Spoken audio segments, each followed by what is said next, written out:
સાબરકાંઠામાં પશુપાલકો દ્વારા વિરોધ યથાવત છે અને આજે પણ રસ્તા પર જ દૂધનું ટેન્કર ઠાલવીને પશુપાલકો દ્વારા વિરોધ કરવામાં આવ્યો।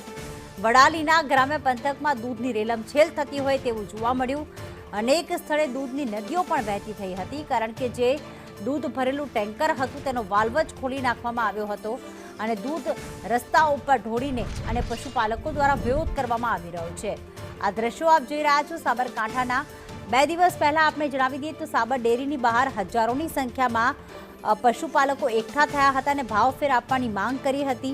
આ આક્રોશ વધુ ઉગ્ર ત્યારે બન્યો કે જ્યારે સંચાલકો દ્વારા કોઈ પણ સમાધાનકારી પગલાં લેવામાં ન આવ્યા અને સાથે ટીયર ગેસના કારણે એક જે પશુપાલક છે તેનું મોત પણ નીપજ્યું।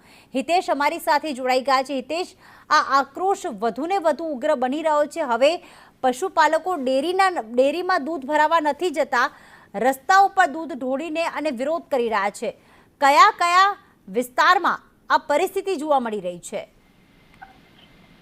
જી પ્રીતિ, કેટલાય લોકો આજે દૂધના ટેન્કર જતી હોય ટેન્કરના કાચ ખોલીને ટેન્કરને રોડ ઉપર વેડફાટ કર્યો છે અને સાથે સાથે જે મંડળી હોય ગત રોજ અને આજે પણ ઈડર, વડાલી, હિંમતનગર અને ખેડબ્રહ્મા ના કેટલાય ગામો છે કે જેમાં દૂધનો વેડફાટ કર્યો છે।